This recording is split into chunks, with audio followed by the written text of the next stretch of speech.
আর এখান থেকে ফেলতে পারলে আমাদের পথের কাটা একদম পরিষ্কার। তুমি ঠিকই বলছো, এতদিন অনেক জ্বালিয়েছি, এখন যদি একবার এখান থেকে ফেলতে পারি না, ওর নিশানা কেউ খুঁজে পাবে না। আচ্ছা ম্যাডাম, এত কথা না কইয়া এখন ওরে ফালাম, পরে কেউ দেখে ফেললে সমস্যা হইব। আরে দেখো না, একদম নিরিবিলি জায়গা, কেউ দেখার কোনো চান্সই নাই। এই বেয়াদবের জন্য এতদিন আমি আর আমার প্রেমিক ঠিকমতো একটু প্রেমও করতে পারিনি, একটু সময় কাটাতে পারিনি। আবার দেখেন কিভাবে চিল্লাইতেছে, লড়তেছে, মনে করে লাফি দিতাম। আরে লাঠি আর দেওয়া লাগবে না কষ্ট করে, এখন শুধু ফেলে দিব, তারপর একদম শেষ। তোর এখান থেকে ফেললে কেউ কখনো ওকে খুঁজে পাবে না, আর ওর ভাইয়া তো খুঁজে পাওয়া তো দূরের কথা। তুমি ঠিকই বলেছো, আর দেরি করা যাবে না। Ready?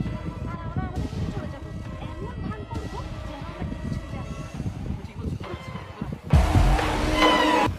আচ্ছা আশেপাশে দেখো তো কেউ দেখতেছি না আমরা। আরে না না, আমরা যাই।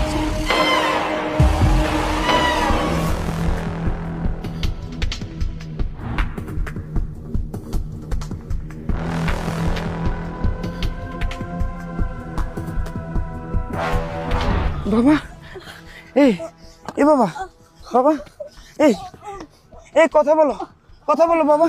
কি হয়েছে তোমার? কি হয়েছে? কে ফেলাই দিল তোমারে? হ্যাঁ, আমার ভাবি, ও তার প্রেমিক আমারে পালাই দিয়েছে। ওই ওরা না, ওরা। আচ্ছা তুমি সুস্থ হও বাবা, তুমি স্পষ্ট করে কথা বলো। তুমি সুস্থ হও। খুব কষ্ট হচ্ছে।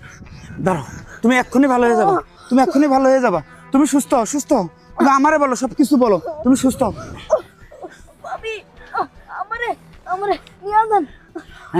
হ্যাঁ শোনো, আমি তোমারে তোমার বাসায় দিয়ে আসবো, তোমার কোনো টেনশন নাই। তুমি সুস্থ হও, তুমি সুস্থ হও।